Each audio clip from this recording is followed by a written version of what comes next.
good evening, everybody. A really warm welcome. My name's Jo Rycroft Malone. I'm the Dean of the Faculty of Health and Medicine at Lancaster University, and I'm absolutely delighted to be hosting this evening's public lecture. And I extend a very warm welcome to you all. So tonight's lecture is the second in this academic year's series. So it's my great pleasure to welcome you to the second in the series.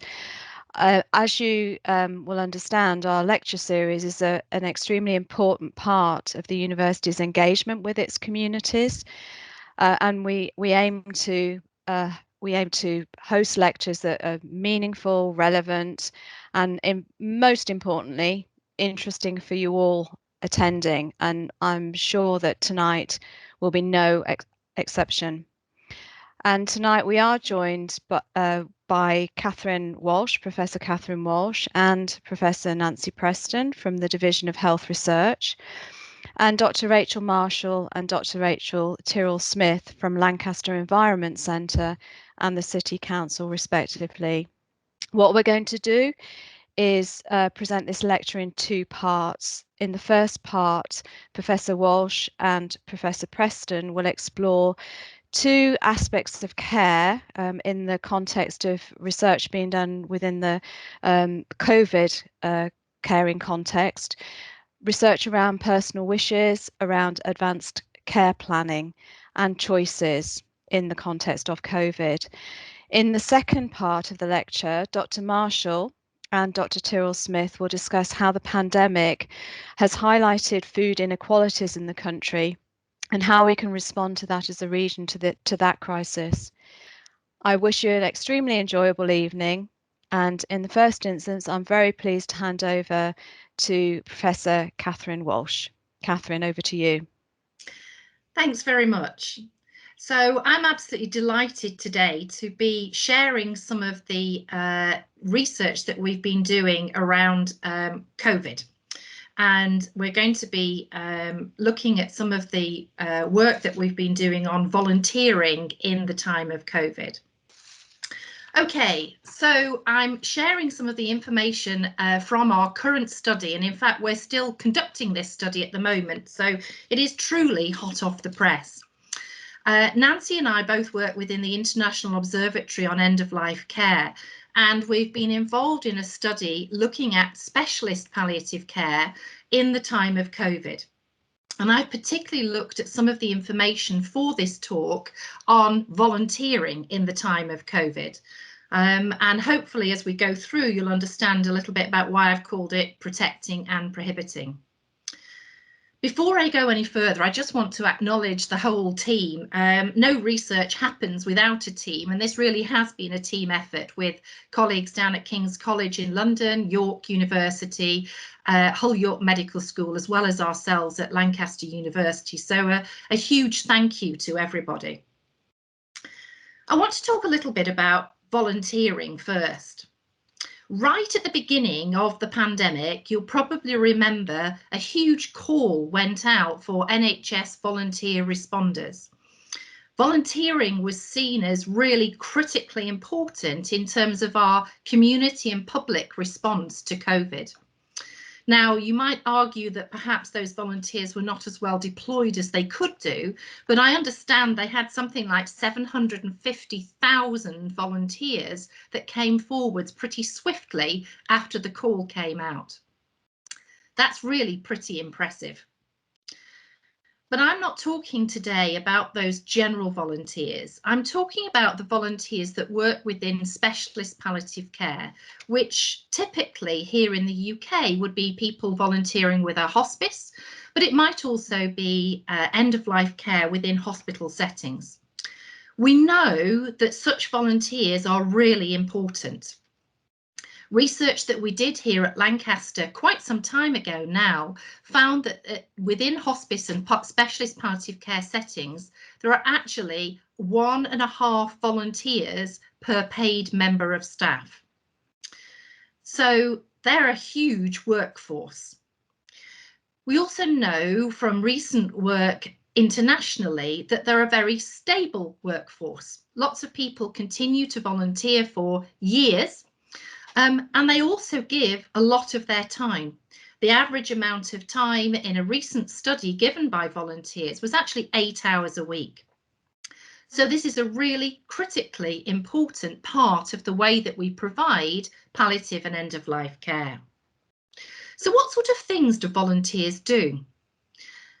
Again, from one of our surveys here at Lancaster University, we found out that some care services within specialist palliative care were entirely run by volunteers.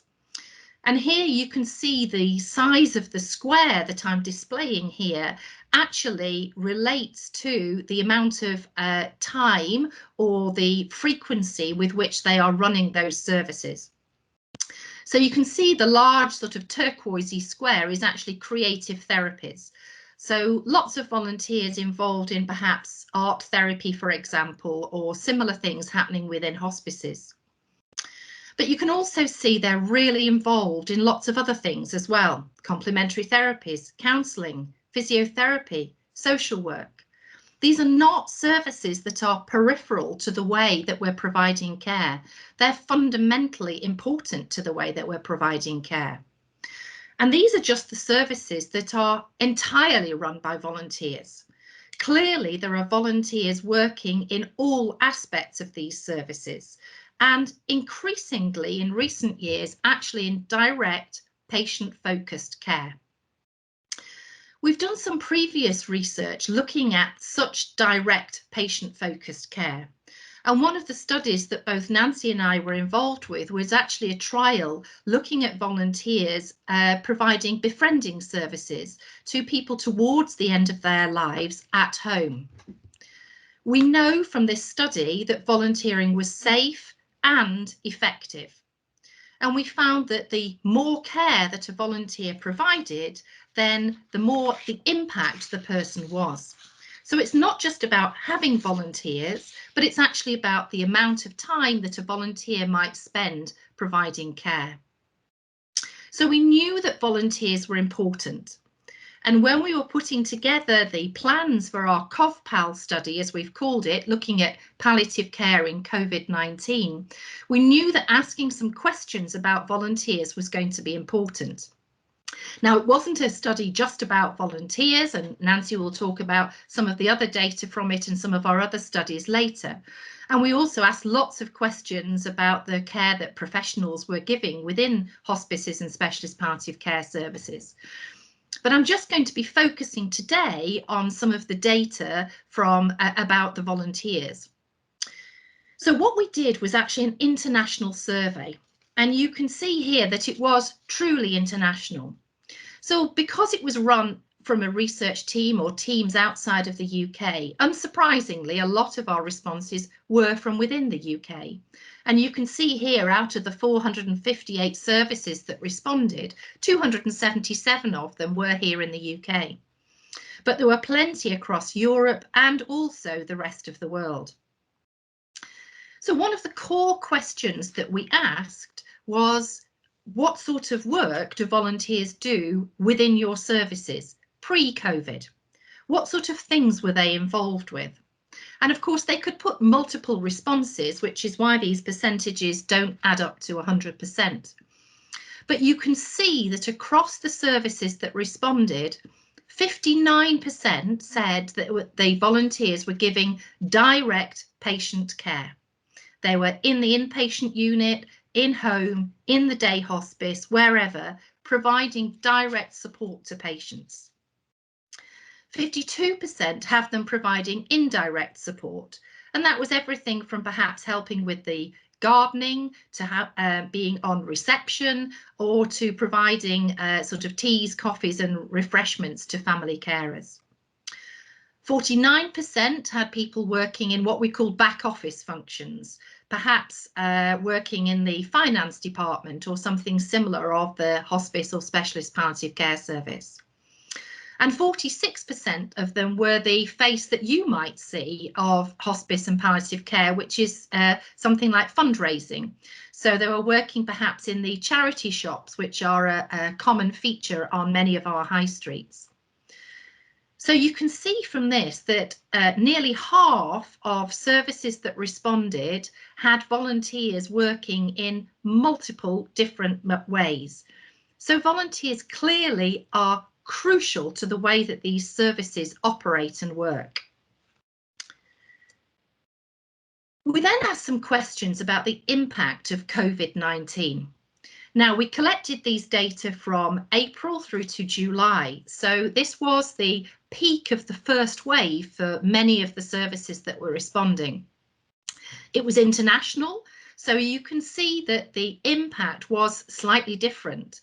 But here in the UK, 94% of the services that responded had confirmed or suspected COVID-19 cases. Slightly less in Europe, a little bit less in the rest of the world. So these were services that were right at the front line of providing a COVID response. Some of them reported that their staff had COVID.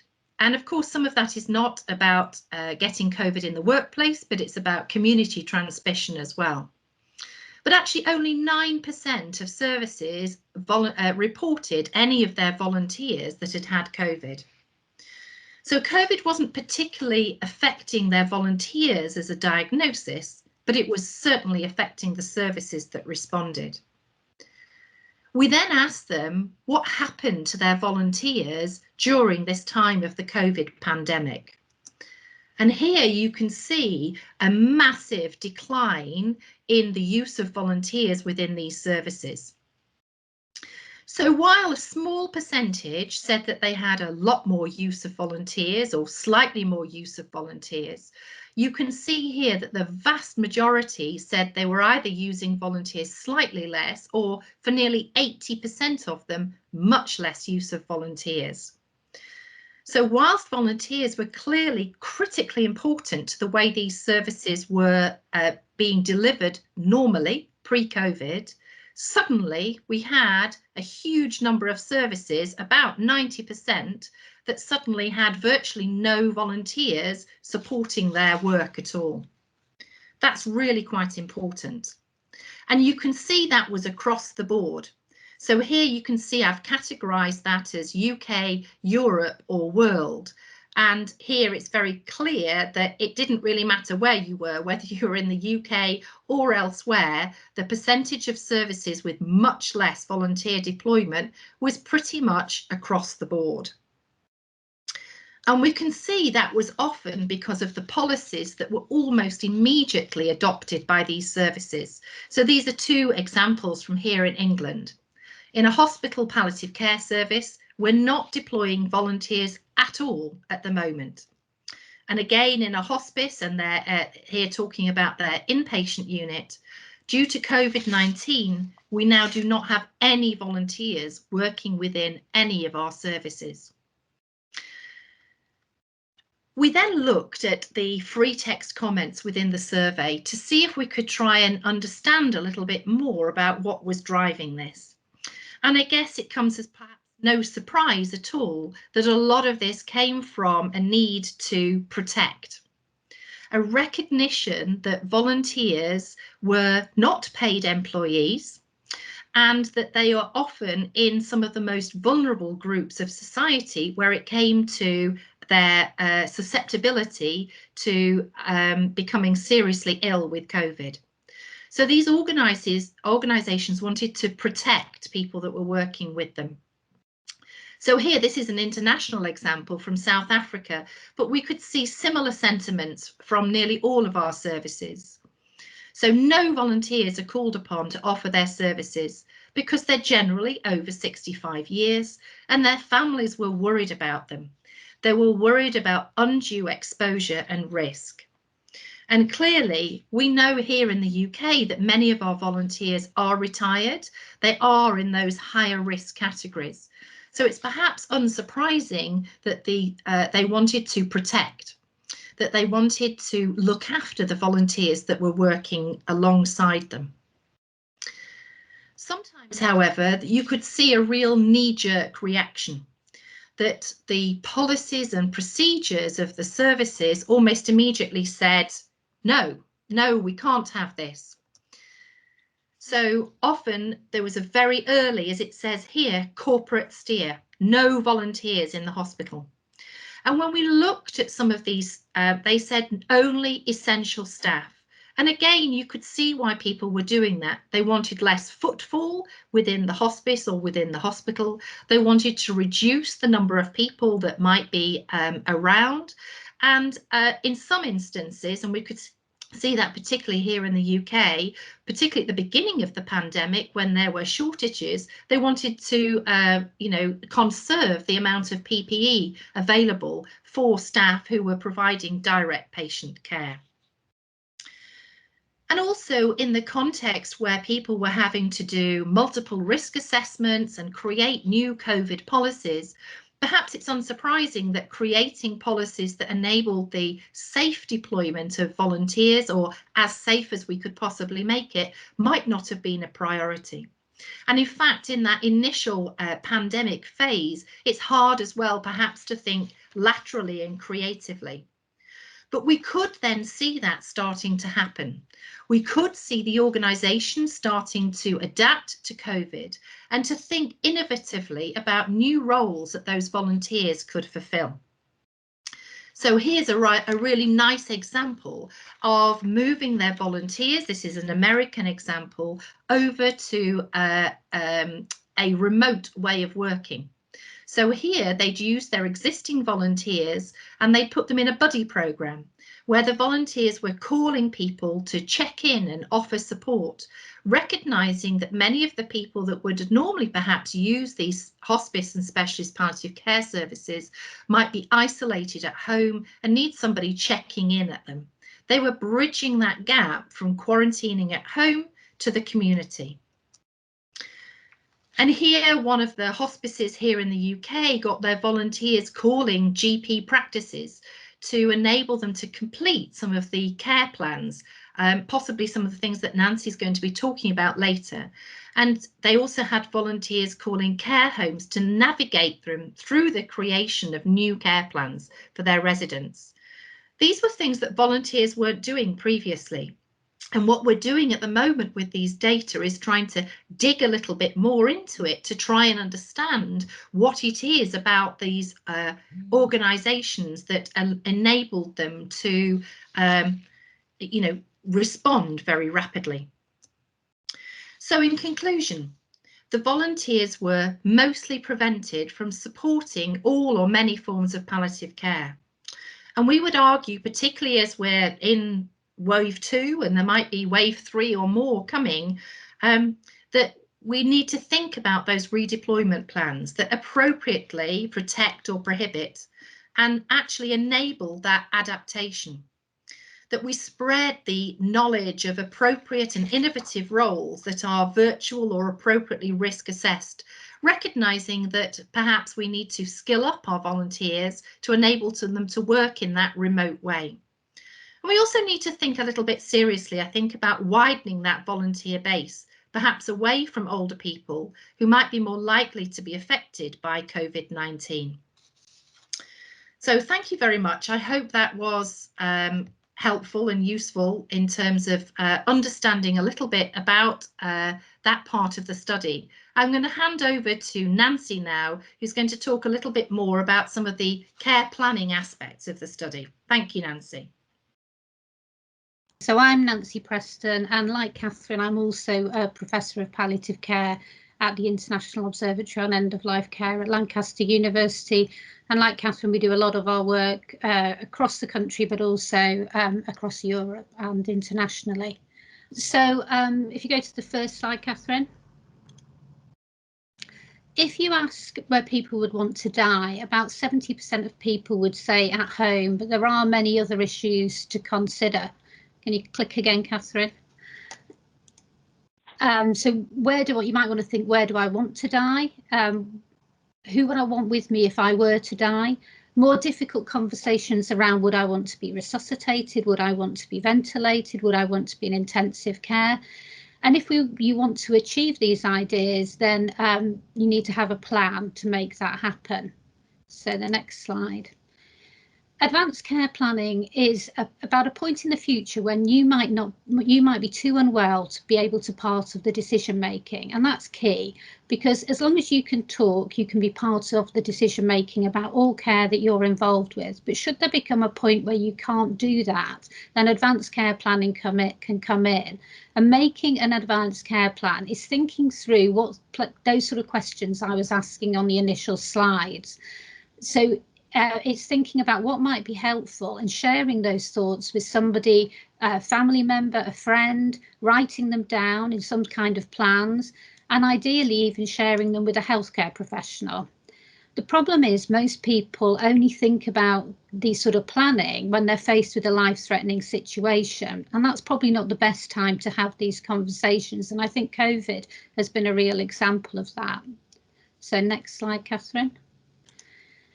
So people never think it's the right time. So there's a picture of this gentleman here, hopefully, playing golf. And he's saying, I don't think, he says, there's no need to think about it because I'm in a good health. I'm 83, but slowing down and still playing golf. It hasn't been a priority. Another person said, I didn't see it as necessary. I think it's a bit too soon. I'm only 80.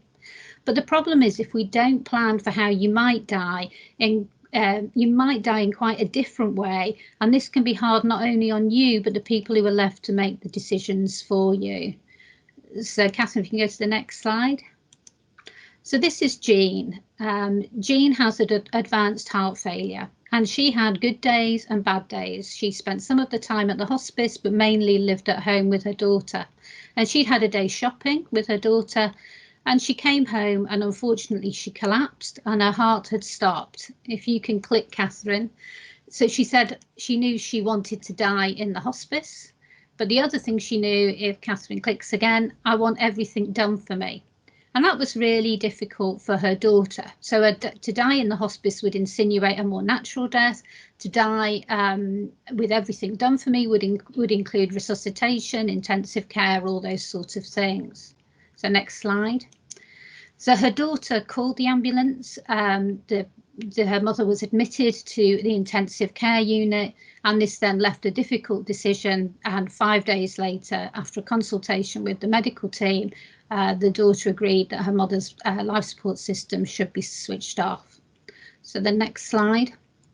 And she had a prolonged death. So it was a prolonged death. She never regained consciousness, and presumably that wasn't something she had been planning to do. And equally, when we interviewed her daughter, this was something that was really difficult for her daughter. And had she had a more detailed conversation, maybe this would have been avoided. If Catherine clicks, if you remember, she'd said, I want to die in the hospice. So if we go to the next slide. So often, if only people facing life-threatening conditions consider this, during COVID, this wasn't not the case. People suddenly started to realise I maybe need to make plans for myself. And indeed, a local GP started making recommendations about what people thought should happen to them should they become very unwell with COVID.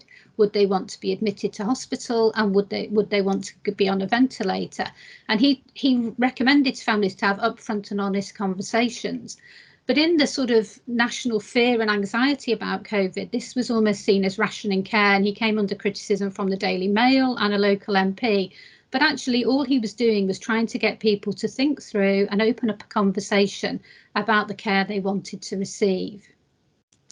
And there are various ways you can do this. And if you're involved with a healthcare professional, obviously they would be the key person you would need to speak to. But also you can go online, and there are various groups that, sorry, Catherine, I said so it was to change the slide. We should be on compassion in dying. And it's to go online and you can create an advanced care plan, or you might think of it as a living will. But there's also legal documents you can take out, like lasting power of attorney, or advanced decisions to refuse treatment. And in fact, in Compassion and Dying's website, they even have a section on coronavirus and making decisions during this time, and raise some of the questions I alluded to. So would you want to stay at home if you had become unconscious, you were so unwell that essentially the medical team thought you were likely to die? Would you rather stay at home? Would you rather receive treatment just making you comfortable and pain-free? would you want more heroic treatment, or would you want to make sure that your life wasn't artificially prolonged? And they're the choices that are very individual, that people need to think about. And it's actually amazing because in the US, there is one city where 96% of the population, and that's 55,000 people, have made an advanced care plan. And they've achieved this because there is an advanced care planning organisation in that city, and they've created what they call disruptive conversations in the community to get people to think about this. Now, obviously, during COVID, care homes was a particularly difficult time, and there was a lot of attention on the impact on care homes. And as this headline says, there was a real fear that residents were being abandoned and left like lambs to the slaughter. And we're involved in a study that's just started where we're interviewing care home staff about their experiences during the pandemic. So hopefully, Catherine, you're on the care home slide. Sorry, I keep forgetting to say change slide.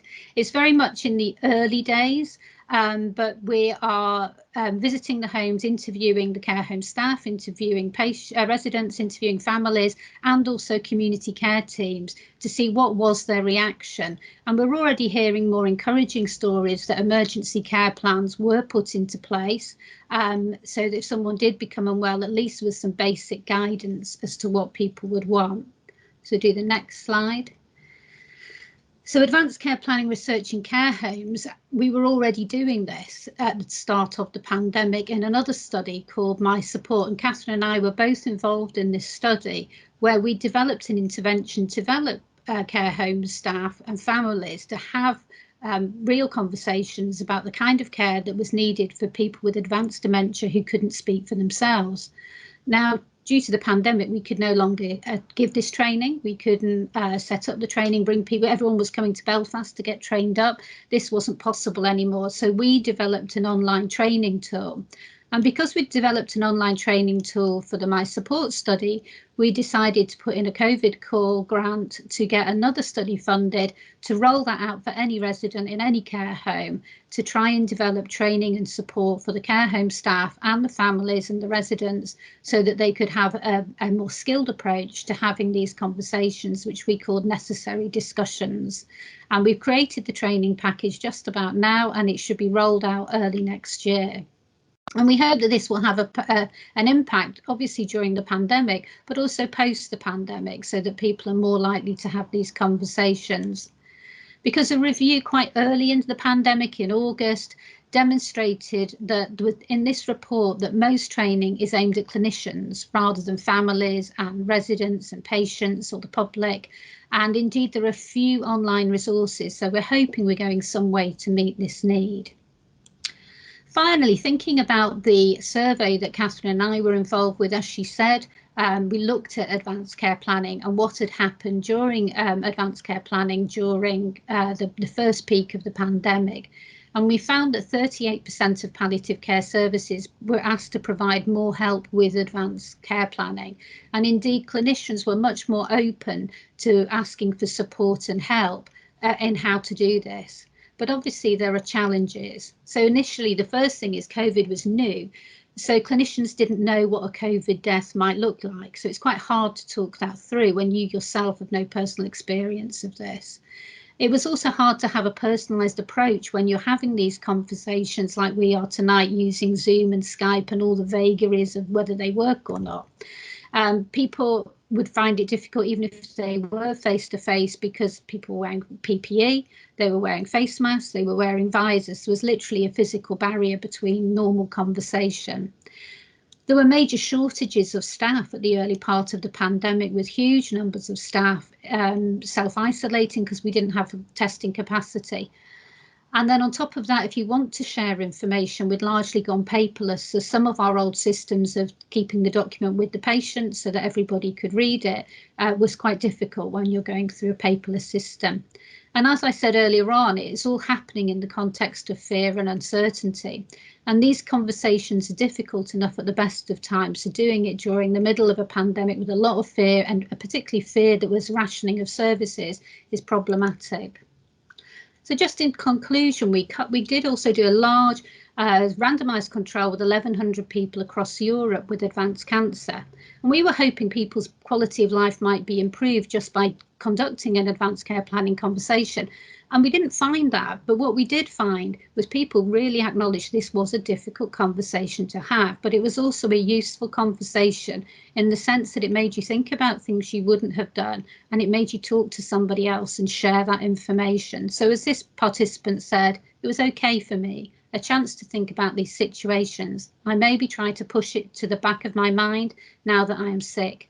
This kind of thinking is welcome now, especially now that my daughter knows, because we would not talk about it otherwise. So the final slide is just a thank you for all the many researchers that we've worked with over the last few years on these studies, across the different studies that we have. Thank you. Many thanks, Catherine and Nancy, for some very thought-provoking presentation. Both presentations, food for thought there. So thank you for that. So I'm going to now hand over to Dr. Marshall and Dr. Tyrrell-Smith, who are going to talk to us about food inequality. So over to you, Rachel. So yeah, thank you very much. It's really lovely to be here virtually with you all tonight, and to get to talk a bit about food and health and kind of how the pandemic has uncovered what has already been well known about our food system, but it's kind of made it much more visible for us all to see about the health inequalities and other inequalities. And I'm really pleased to be joined. So there's two Rachels tonight. I'm Rachel Marshall. I'm at Lancaster University, and I'm joined by Rachel Tyrrell-Smith from Lancaster City Council. And we both work together actually as well as part of Food Futures, which is North Lancashire's food partnership, which we'll talk about a bit at the end of the presentation. So I'm just going to give a bit of an overview of kind of the links between the food system and the health inequalities. And then Rachel Tyrrell-Smith is going to speak a bit about what's happened around here, around Lancaster District, and in response to the pandemic and the kind of the amazing community response and the local response that's happened. And then I'm going to come back in and kind of talk, kind of leave on a positive note actually, what we can all do maybe to change things. So the pandemic has really amplified trends and inequalities that were already prevalent in the food system. Whilst our current dominant food system has been really good at creating, like driving up food production in the past 70 years, it's done so really at the expense of natural ecosystems, resources, and human health. This photo here shows deforestation driven by oil palm expansion in Borneo. But there's so many other examples of kind of what our current economic system and the mainstream kind of approach to food production has incentivized. And while we've become really good at producing food, our economic and social and political systems have led to the creation of a food system which fails to actually properly nourish billions of people. And what this means is that there are around 500 million adults that are underweight, whilst at the same time globally there's almost 2 billion who are overweight or obese. Globally, a third of all people are malnourished, which means they don't get enough vitamins or minerals. And this can be down to undernourishment, but now it's predominantly from having the wrong type of food or even excess consumption. And then whilst we have populations that aren't able to access food across the world, we have this kind of commodity-based food system, which results in huge amounts of food waste. So we currently waste around a third of the total food that we produce. So if we take a food systems perspective, it's not really just about producing more food in response to growing populations. It's actually looking at what we produce, how we produce it, and how we get it to people. So Professor Tim Benton from Chatham House, who's a food systems expert, has said there's always this question, like, is the food system broken? And he says, yeah, the food system is broken because many reasons, but the cost of damage to human health and to the environment is greater than the profits made by food and farming anyway. So it doesn't even make sense economically under the current economic system. So what has the pandemic exposed? Well, let's start with food access here. In response to the sort of lockdown and the start of the pandemic, there was a huge increase in the amount of people accessing food banks, food clubs, and other sources of emergency food aid. And the Trussell Trust, so they run kind of a vast majority of food banks across the country. They reported that nearly half, or about half of people that accessed a food bank at the start of the pandemic had never needed one before. And locally, we saw similar patterns, and Rachel's going to talk a lot more about this and kind of what we saw locally and the response that happened in response to that need. We move on to the diets and this kind of link between diet and coronavirus risk. And it became apparent really early on in the pandemic that health factors linked to diet were really key risk factors in getting seriously ill from COVID. And in particular obesity. So you can see here figures from the States. Obesity is a risk factor along with other kind of things that are linked to poor diets. And the 2020 Global Nutrition Report highlighted that malnutrition in general puts hundreds of millions of people around the world at increased risk of coronavirus. This will be a sight that we will remember, like feeling quite shocked at the empty shelves in the supermarkets at the start of the pandemic. And this was in part kind of blamed on panic buying, but actually a recent publication from the House of Commons Environment, Food and Rural Affairs Committee said actually increased buying was, in our view, not because of panic, but largely a reasonable and predictable response of a large number of people buying slightly a bit more food. And actually, this what we saw here was linked to how the supermarkets models run on this kind of just-in-time supply chains, and it really highlighted the vulnerability and fragility of our supply chains, and not just to things like coronavirus or pandemics, but also to Brexit. And to climate change and how that might change how the food system works. We have the vulnerability of our food producers. This is particularly shocking that workers in agricultural supply chains are among the groups that are most at risk of COVID-19 infection. For instance, there was those stories of huge outbreaks in slaughterhouses in the US. And then also, it's not just meat, it was fruit and vegetable production. Migrant workers in Spain that provide fruit and vegetables to the UK, to UK supermarkets, then were confined to very cramped conditions due to social distancing laws. They weren't able to access any PPE, had very little water, and they weren't even able to work, which meant they had no income, and were also no income, and they therefore couldn't even access food themselves. And then we have this final thing, which is actually pandemics are partly a result of the food system anyway. And the ways that modern farming forces humans and animals and microbes closer together increases this chance of spillover, which is when a microbe would jump kind of between species. So not only does the food system make us more vulnerable to the effects of the pandemic, it makes us more likely to have pandemics in the first place.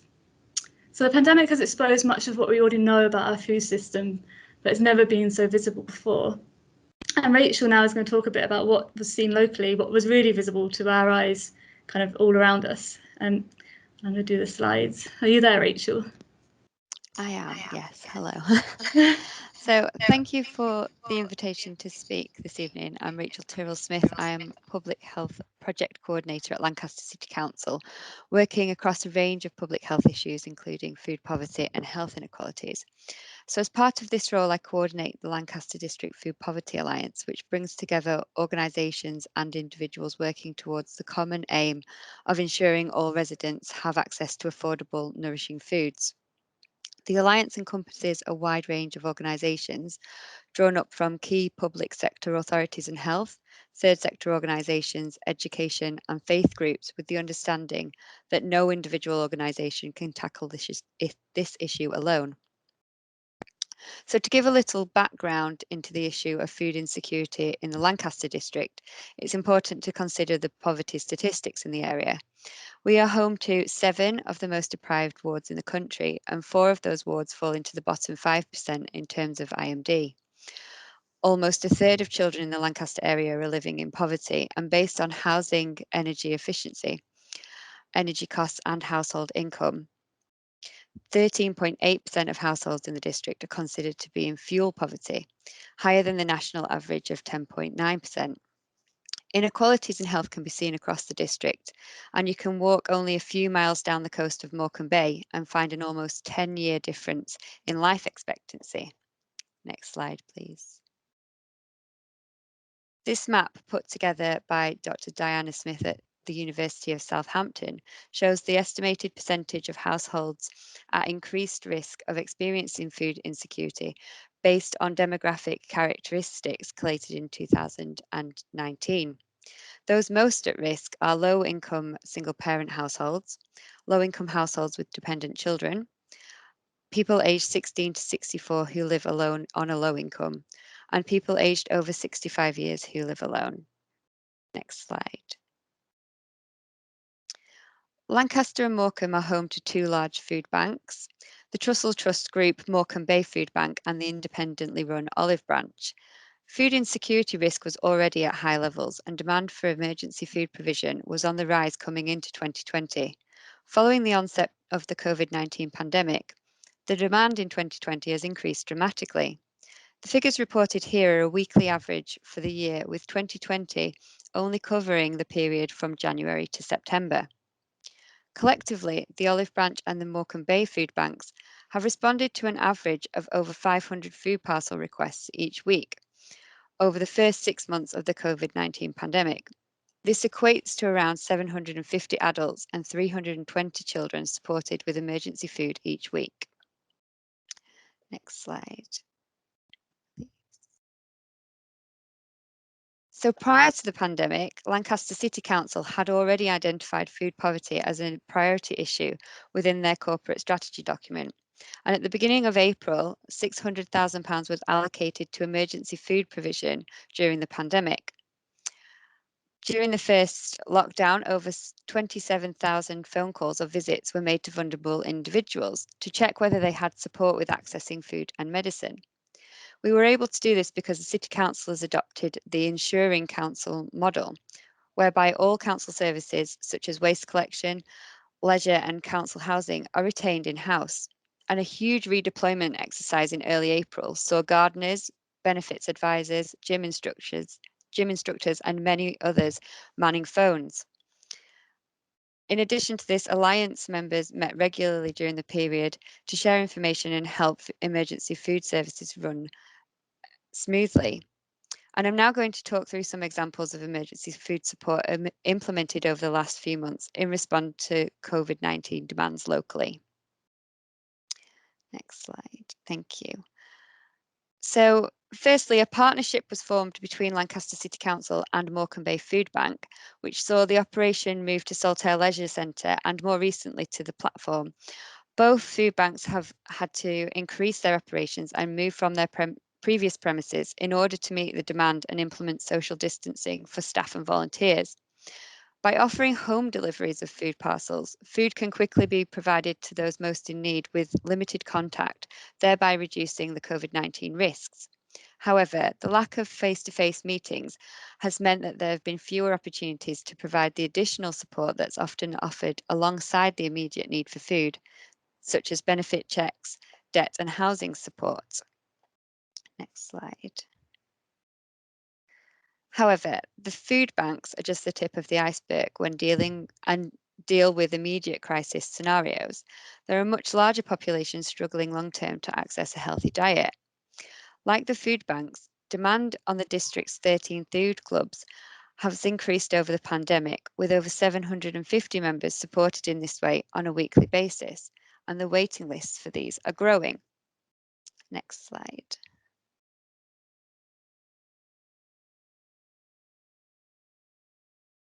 So although varying in size and setup, food clubs intercept safe and edible food that would otherwise go to waste and redistribute it to their members for a small weekly subscription.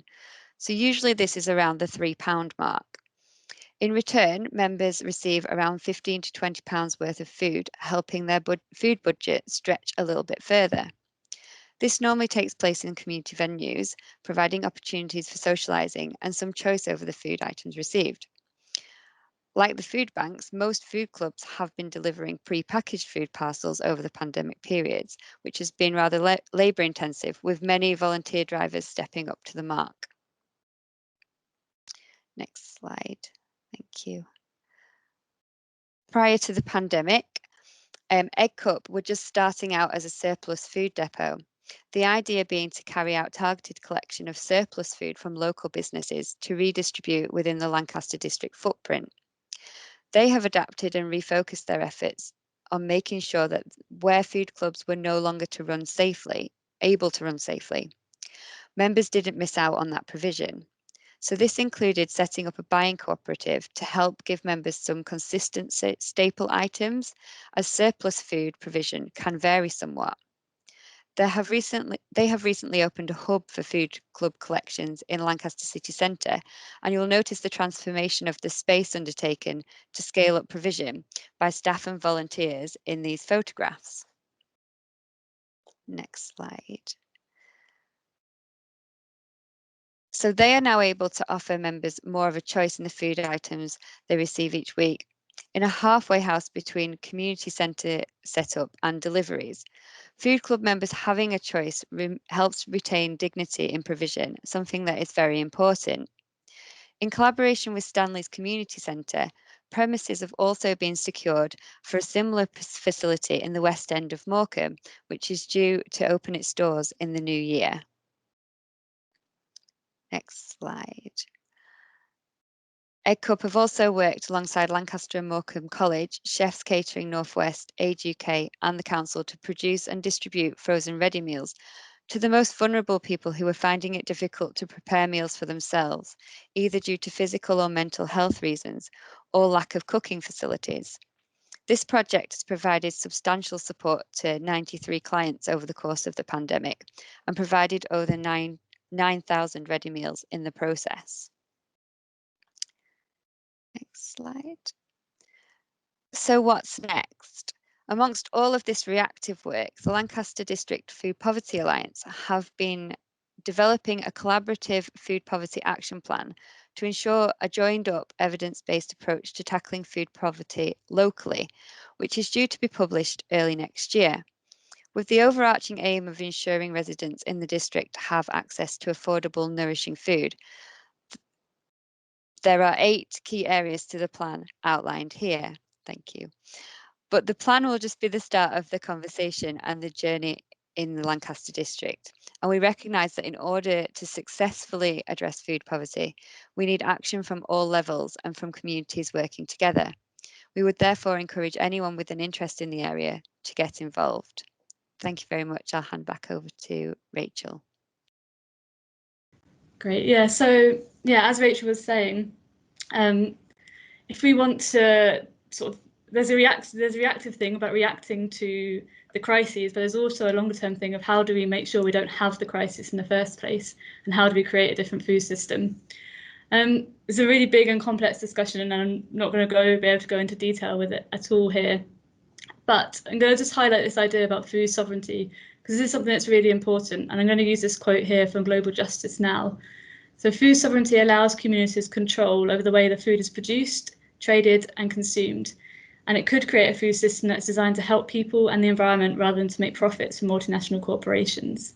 So it's a food system that works for people rather than for profit.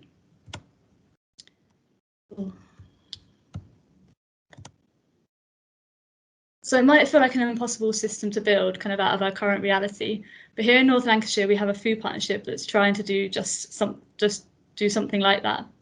So we have Food Futures here in North Lancashire, and they're part of the Sustainable Food Places initiative. It was a Sustainable Food Cities initiative, which is helping towns and places around the country set up food partnerships that bring together business, civil society and communities that work on food matters and give people in local areas a chance to shape their own food system.